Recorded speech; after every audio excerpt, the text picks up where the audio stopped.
We're in Denver talking now with Phil Seng, who is President and CEO of the U.S. Meat Export Federation. And Phil, here we are, middle part of the year.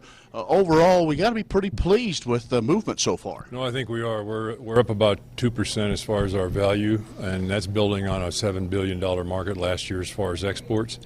I think that we're looking right at about $300 million or $300 ahead as far as the export dividend to the producer. And I think that as we look at TPP and we see this winding up, this is going to be, I think, very, very fortuitous for the U.S. beef industry should we get that done. Well, speaking of trade, we've talked about this over several years. We have moved a little closer now. President has TPA. The TPP is moving forward, but those are some of the good things. One of the things we're waiting on is the next step if Canada will retaliate. How does that play around the world with looking at the U.S. meat complex? Well, obviously, if Canada would retaliate in Mexico, that constitutes about 40% of our exports. And again, $7 billion exported last year. That would be very, very impactful for us. So those two countries combine over $3.5 billion. So I think that this is something that would really be a negative for our industry. But hopefully, calmer minds will prevail, and this will get worked out to the interests of all beef producers and everybody involved in the United States.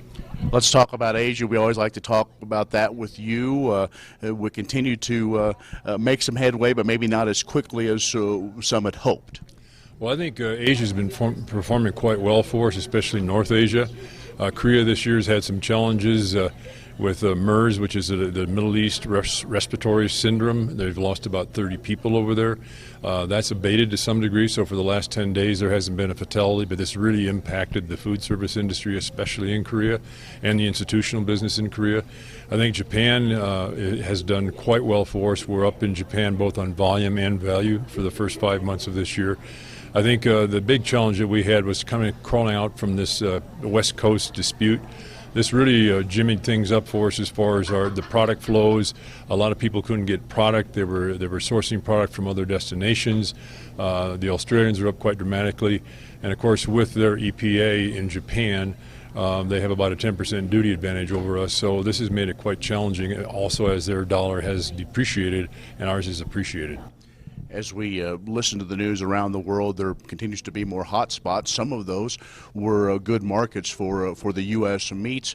As we look down the road, what kind of impact could that be? I mean, obviously, our North American friends have the biggest impact, but we're always looking to grow markets. Well, I think there's a lot of possibilities that when we take a look at TPP and what that represents, especially in Southeast Asia. That's a growing area. It's a growing tourist area, and they're a growing trade area. We're seeing a lot of Japanese companies, a lot of American companies investing more and more in that area. So that's going to generate a lot of economy. I think that also the Middle East, hopefully there can be a little more simmering there, but for the most part that's been performing very well for the U.S. industry. We're in the plus column consistently every year. That's increasing. Central America, South America has been good for us. It's not as big as Mexico or Canada or Japan, but these are all growth markets for us, and so that's important. Well, overall, we have to be pretty pleased, and plus, as you go around the world, people probably continue to ask about the size of the herd and expansion, not only in beef, but others as well, and so that's another positive mark. Well, I think people are very much aware of the fact that hopefully the U.S. beef herd is starting to rebound again and starting to increase. I think also people are very aware that we're going to have basically a tsunami of pork coming at us in the third and fourth quarter, especially the fourth quarter.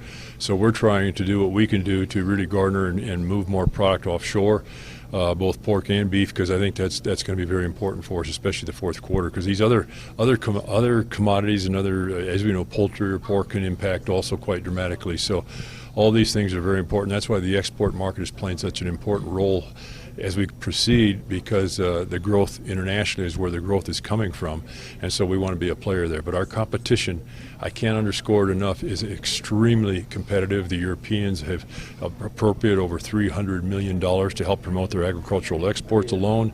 We're seeing this from a lot of, whether it be Spain, whether it be Germany. So we're starting to see just tremendous amount of competition from Central America, South America. Brazil, of course, is a factor. India is a factor. Australia is a factor. So we can just go on and on. Let's talk just briefly about the European Union. I mean, in the news right now is Greece and the possibility. It looks like the EU is pretty strong, but the EU, another great big market for the U.S. Well, we did pretty well in the EU this year. There's a quota there, as you well know, that we have a duty-free quota that was basically commenced in 2009 as a result of the retaliation where they did not win the hormone case, so we were able to levy some retaliation. And so we filled that quota. That quota is up, I think it's at 48,200 metric tons, and it's right around 48,000 metric tons. So very, very good there. But one thing about that quota is the Europeans have not enforced what we call the grain-fed definition to the degree that we think is important. And so we're starting to see Uruguay, we're starting to see Australia, we're starting to see other competitors get into that. And so this is an issue that we're working on right now. But for the size of that EU market, that quota is very, very small when you figure 550,000 or 550 million people. All right, Phil, great to talk to you. Always good to catch up. My pleasure. Phil Seng, who is President and CEO of the U.S. Meat Export Federation, has joined us. That's the AgView from Denver. I'm Ken Rogers.